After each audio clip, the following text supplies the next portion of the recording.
I will talk about how you can purchase a property in Greece, and depends if you want it for a holiday home or for as an investment.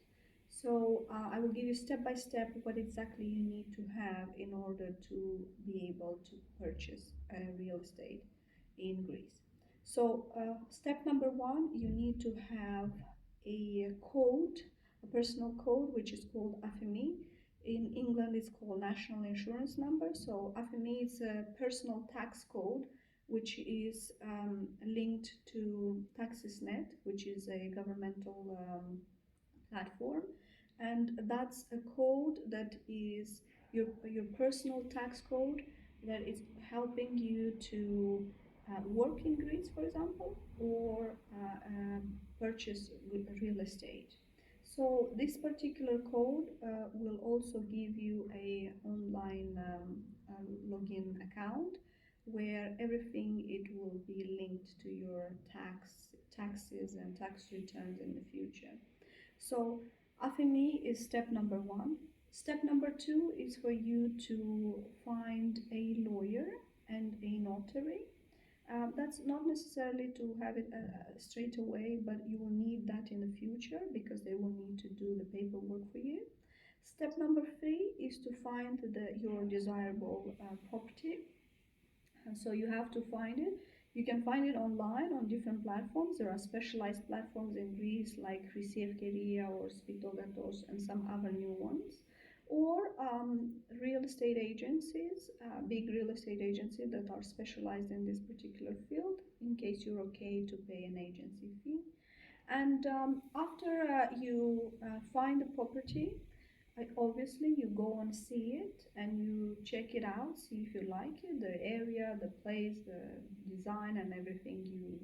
You know it's in your wish list tick box. And as soon as you like the property, you obviously make an offer and negotiate the price you desire. As soon as you agree the price, the next step is for you is to pay a holding deposit. A holding deposit is normally 10% value of the property. If the property is below, let's say, 50,000 euros, then you can pay 500 or 1,000 euro. This particular holding deposit is showing that you're committing to buy that property. Meanwhile, all the paperwork are done, and also it allows the seller to be confident that the deal is almost closed. As well, it's allowing the agents and the owner to remove the listing off market and not show it to anyone. So it guarantees that until the paperwork are done, this property is committed to you. So normally, before you pay a holding deposit, you will ask your lawyer to do some background check of that apartment, and then normally will need a passport of the owner and a document that confirms that that is their apartment. The lawyer will go to some governmental institutions and will check if that property has any debts and if that property really belongs to that particular seller. After your lawyer confirms that with you, which is normally in written, and it's a several pages report in English or Greek, it's up to you how you agree the reports to be.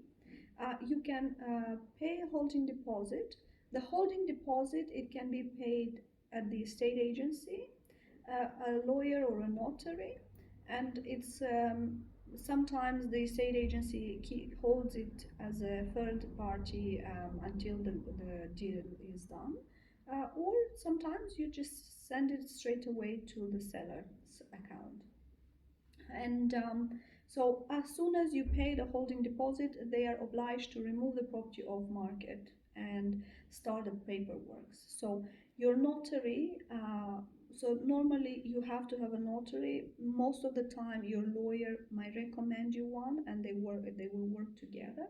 So the notary will give a list with documents to the seller, documents that they need to provide in order for the sale to proceed. So in this case, it will be a list with 10 or 14 different documents. List of documents that it will be provided by the seller will be around 10 or 15 pieces, and it will be normally passport, titles, taxes, like tax returns and things like that, civil engineer reports and certificates and so on. So as soon as you as soon as the paperwork is done, you'll be informed by your notary that the documents are done. They will proceed with the sale. And then before you sign the sale agreement, you will need to pay a free tax, which is 3%, 3% of the highest value. So properties in Greece have two prices. It has the market price and it has the price that the government valued. So sometimes the price that the government valued can be higher than the market price. So for example, if you agreed to pay 75%, 75,000 for an apartment, and in the Greek government the price is 100,000, you will pay 3% of that 100,000. So you'll pay the 3% of the highest value, and it's vice versa. If you agree to pay 100,000 and in the government's system is 75,000, you pay 100,000. Yeah. So you pay the tax, and the next day or in the next couple of days, you will proceed with purchasing the apartment and paying for it, and signing for it. So it's very important the way you pay it. So for example, if you pay it from abroad or if you pay from a different bank than the owner has, the seller has, then the notary will issue a separate contract which it will seal the apartment, hold it until the seller receives the money into their bank account and then goes personally to sign for the sale. And that might take 2 days up to a week. As soon as they sign for the sale, you will receive a title, a copy of the title, and with this title you have several other stuff to do. You have to register your apartment that belongs to you to land registry, cadastral office, and 1 month later your accountant will have to issue a very important document which is called E9. E9 is a document that confirms the ownership of that apartment, and it will be linked to your tax account, which is on Taxisnet. So you can go online and always check this E9, and it will always be linked to your account. Every year you will pay a tax for your property. It's normally evaluated per square meters, and in each area is different. And then after that, you just can rent it and pay, a tax, income tax, or any other things like that. Your lawyer and your accountant will be able to advise you on the next step as well. Thank you for watching my video, and please feel free to subscribe for more videos about Greek real estate. Thank you so much.